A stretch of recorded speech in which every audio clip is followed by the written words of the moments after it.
नमस्कार, news India देख रहे हैं आप। मैं हूं आपके साथ पूजा मोहन पांडे। बुलेटिन की शुरुआत बड़ी और अहम जानकारी के साथ करेंगे जो कि राजस्थान से सामने आ रही है। राजस्थान विधानसभा चुनावों को लेकर के कांग्रेस पूरी तरीके से अलर्ट मोड में नजर आती है। आज जयपुर की अगर बात करें तो कांग्रेस स्क्रीनिंग कमेटी की बैठक करने वाली है। स्क्रीनिंग कमेटी के अध्यक्ष गौरव गोगोई बैठक करेंगे। केसी वेणुगोपाल समेत कई नेता इस बैठक में मौजूद रहने वाले हैं। राजस्थान की 26 विधानसभा सीटों पर विस्तार से होगा मंथन। अब 26 का आंकड़ा समझ लीजिए कैसे। राजस्थान में सत्ता का संग्राम मचा हुआ है। असल में बीजेपी हो या कांग्रेस, दोनों ही अपनी जान झोंकना चाहते हैं। संग्राम में जीत हासिल करने के लिए जी तोड़ कोशिश भी हो रही है। प्रदेश में 52 सीटें ऐसी हैं जहां बीजेपी लगातार 3 से ज्यादा बार जीत चुकी है, यानी कि ये उनका अभेद्य किला बन चुका है। ऐसे में कांग्रेस नेता एक एक सीट पर मंथन कर रहे हैं, विचार कर रहे हैं, हार जीत का समीकरण बैठा रहे हैं, उसको परख रहे हैं। एआईसीसी की स्क्रीनिंग कमेटी इन्हीं 52 सीटों पर जीत के लिए जी तोड़ कोशिश भी कर रही है। जयपुर पहुंची हुई है। स्क्रीनिंग कमेटी ने 52 सीटों में से 26 सीटों को लेकर रविवार को मंथन किया और बाकी बची आधी सीटों पर आज मंथन होगा।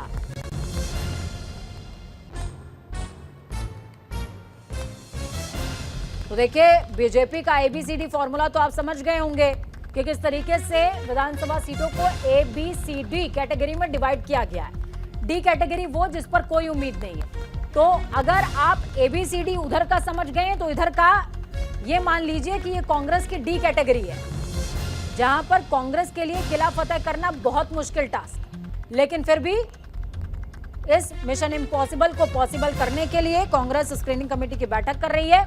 52 सीटों में से 26 सीटों पर मंथन विचार हो चुका है रविवार को, और आज 26 सीटों पर मंथन होने वाला है।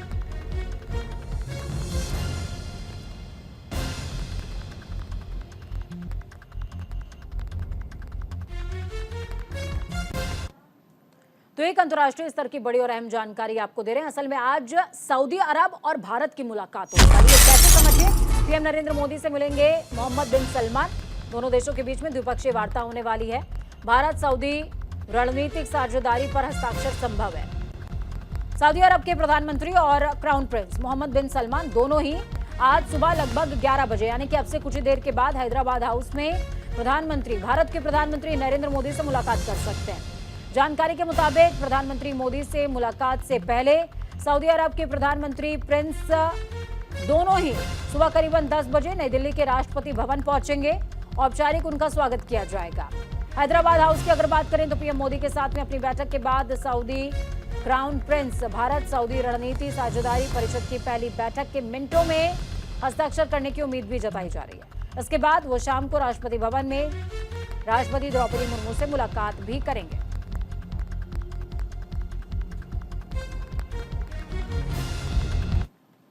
तो ये सभी जानते हैं कि G20 शिखर सम्मेलन का सफल समापन हो चुका है, लेकिन इस सफलतम समापन पर कांग्रेस नेता शशि थरूर का बयान सामने आया है। उन्होंने कहा कि G20 लीडर्स डिक्लेरेशन पर आम सहमति बनी है, ये उपलब्धि है। कांग्रेस नेता शशि थरूर ने G20 सदस्यों की नई दिल्ली घोषणा यानी कि दिल्ली लीडर्स डिक्लेरेशन की सराहना करते हुए कहा कि ये निसंदेह भारत के लिए एक कूटनीतिक जीत है। उन्होंने आगे कहा कि ये एक अच्छी उपलब्धि है क्योंकि G20 शिखर सम्मेलन बुलाए जाने तक इस बात की ज्यादा उम्मीद थी कि कोई समझौता संभव नहीं हो पाएगा। And the BJP government, and that I think has raised some eyebrows even internationally, judging by some of the foreign coverage I've seen of the G20.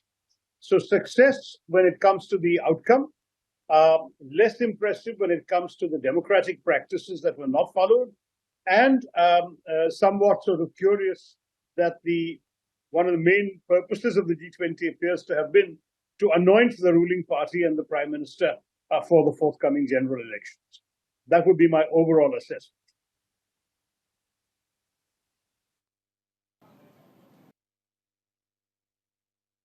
Sir, but got it, sir. I got your point as an opposition leader.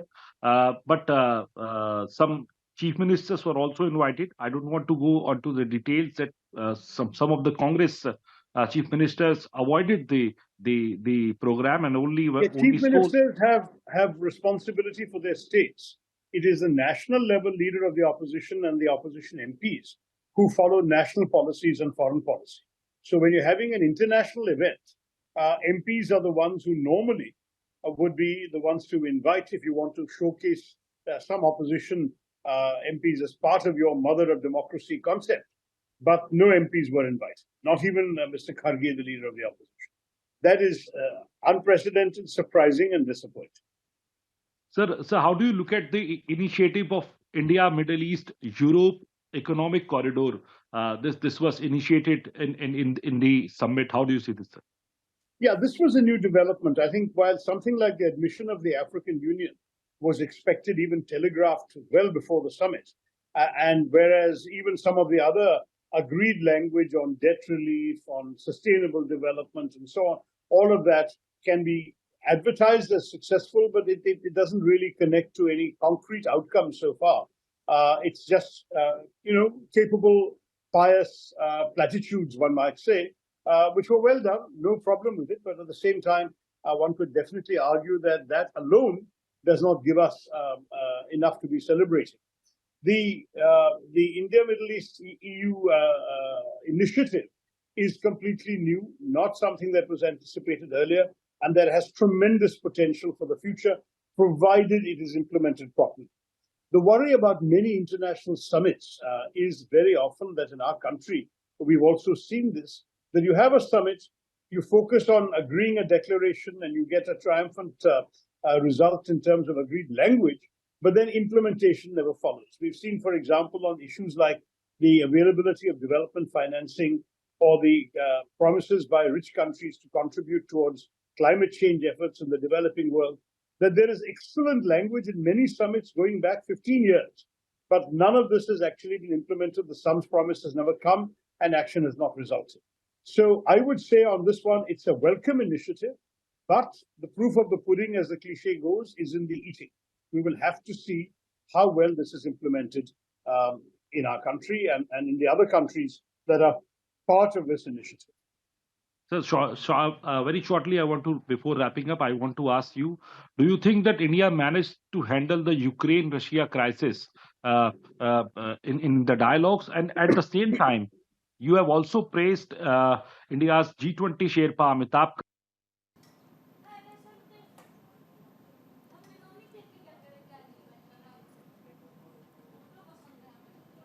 तो बड़ी खबर, मध्य प्रदेश के CM Shivraj Singh Chauhan रविवार को अचलेश्वर महादेव मंदिर दर्शन करने ग्वालियर पहुंचे हुए थे।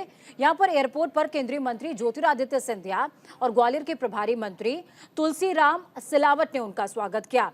उसके बाद सीएम शिवराज सिंह एयरपोर्ट से सीधे अचलेश्वर महादेव मंदिर पहुंचे, जहां सीएम ने पूजा अर्चना के बाद परिक्रमा भी लगाई है और इसके बाद वो रथ में सवार होकर जन दर्शन यात्रा के लिए निकले। इस दौरान ज्योतिरादित्य सिंधिया भी मौजूद रहे।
गोवा के सीएम प्रमोद सावंत ने आज उज्जैन में महाकाल के भस्म आरती के दर्शन किए।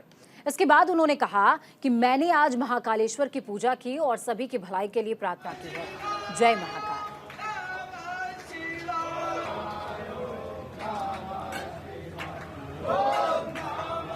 तस्वीरें आपको दिखा रहे हैं उज्जैन बाबा महाकाल की ये तस्वीरें। देखिए, 12 ज्योतिर्लिंगों में से सबसे प्रबल और उग्र ज्योतिर्लिंग अगर कोई माना जाता है तो वो बाबा महाकाल ही माने जाते हैं। और ऐसे में सभी की भलाई की कामना और इस याचना के साथ गोवा के सीएम प्रमोद सावंत बाबा के दरबार पर पहुंचे हुए थे। तस्वीरें भी आप देख पा रहे हैं।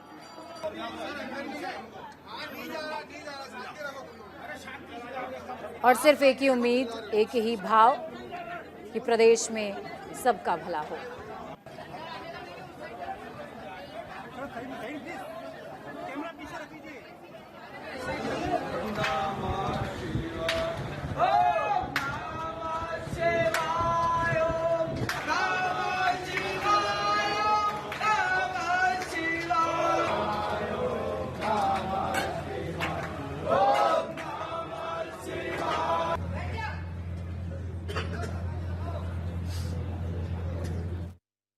बाबा महाकाल के दर्शन के लिए यहाँ पे आया था। बाबा महाकाल के मैंने प्रार्थना की, गोवा के सभी लोगों का आरोग्य और गोवा के विकास, ये बाबा महाकाल से प्रार्थना की। मेरे साथ में हमारे माननीय मंत्री जी विश्वजीत राणे, हमारे पार्टी के general secretary Damodar Naik, MLA doctor Divya Rane, ये सभी लोग हम साथ में थे। बाबा महाकाल से इतनी ही मांग रखी है। तो वहीं छत्तीसगढ़ से अहम जानकारी दे रहे हैं आपको। छत्तीसगढ़ योग आयोग ने रविवार को वर्ल्ड रिकॉर्ड बनाया है। कैसे? रायपुर के इंडोर स्टेडियम में आयोजित सामूहिक योगाभ्यास कार्यक्रम में एक साथ 1100 योग साधकों ने सेतुबंध आसन का प्रदर्शन किया है, जिसे golden book of all world record में दर्ज किया गया। आपको बताते चले कि छत्तीसगढ़ योग आयोग पहले भी golden book of world record में अपनी जगह बना चुका है।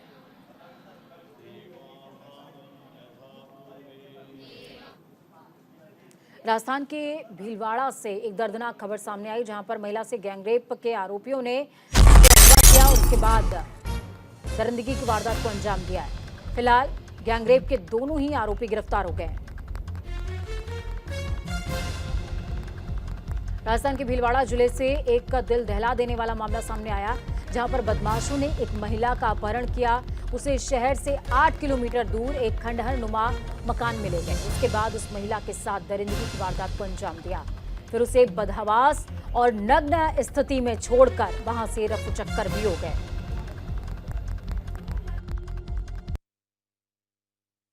कल रात्रि को 8:40 पर थाने पर सूचना मिलती है कि आमली रोड पर झूमपुरा चौराहे पर एक महिला नग्न अवस्था में है। पुलिस थाने द्वारा एसएचओ वहां मौके पर पहुंचता है। महिला को अस्पताल गंगापुर लाया जाता है। उसका पर्चे बयान दिए जाते हैं। उसके ऊपर महिला द्वारा बयान दिया जाता है कि उसके साथ 2 आदमियों द्वारा गलत काम किया जाता है, रेप किया जाता है, जिस पर तुरंत ही एसएचओ, सीओ, मैं और सर्किल की और जिले की अन्य टीमों द्वारा इलाके में सर्च अभियान चलाया जाता है। जगह जगह दबिश देकर 2 आरोपी छोटू और गिरधारी को हिरासत में लिया गया है। ये अनुसंधान का विषय है और अभी हम इसमें गैंगरेप ही मान रहे हैं और ये एविडेंस कलेक्ट किए जा रहे हैं। अच्छे से अच्छे एविडेंस करके हम जल्द से जल्द इसमें चालान पेश कर और सजा के प्रयास करेंगे। तो वहीं त्रिची हवाई अड्डे पर कस्टम विभाग की बड़ी कार्रवाई सामने आई। आपको बता दें कि 12,50,000 का सोना बरामद किया गया है। सिंगापुर से आए यात्री से सोना बरामद हुआ है। चप्पलों में सोना छिपाकर लाया था यात्री। आज आपको बता दें कि सिंगापुर से आए यात्री से सोना बरामद हुआ है। कस्टम विभाग की बड़ी कार्रवाई, तस्वीरें भी आपको दिखा रहे हैं। देखिए किस तरीके से इस चप्पल के सोल में सिंगापुर से आने वाला यात्री सोना छुपा कर लाया था। फिलहाल कस्टम विभाग ने सोना बरामद कर लिया है। 12,50,000 यानी कि 12.5 लाख का कीमत बताई जा रही है।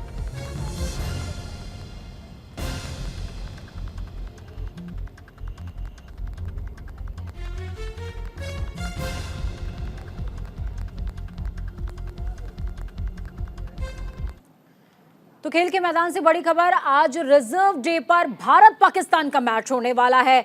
24.1 ओवर के बाद ये मैच खेला जाएगा। मैच टीम इंडिया का जो स्कोर है अभी तक का वो आपको बता दें, 147 रन, 2 विकेट गंवाते हुए क्रीज पर कोहली और गिल हैं। कोलंबो में दोपहर 3 बजे से खेला जाएगा मैच। कल बारिश के कारण मैच पूरा नहीं हो सका था। एशिया कप के सुपर 4 स्टेज में भारत पाकिस्तान का मुकाबला बारिश और गीली आउटफील्ड के कारण पूरा नहीं हो पाया है। अब मुकाबला आज दोपहर 3 बजे से कोलंबो के आर प्रेमदासा स्टेडियम में खेला जाएगा। मैच दोबारा वहीं से शुरू होगा जहां रोका गया था।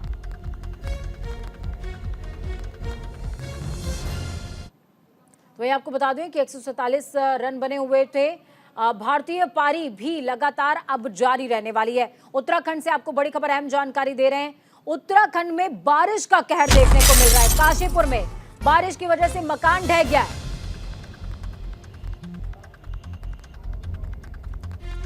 उत्तराखंड के काशीपुर से बड़ी खबर।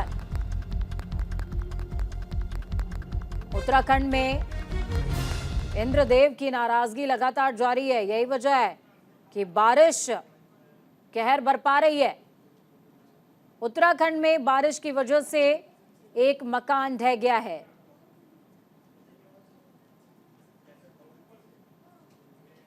तस्वीरें भी आपको दिखा रहे हैं।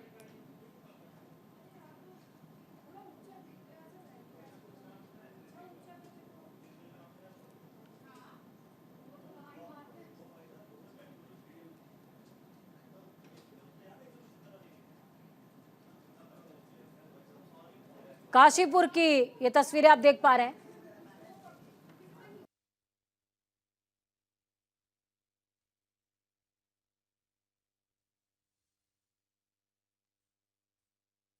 आपको दिखा रहे हैं काशीपुर की तस्वीरें हैं जहां पर बारिश के चलते मकान भर-भरा कर गिर गया।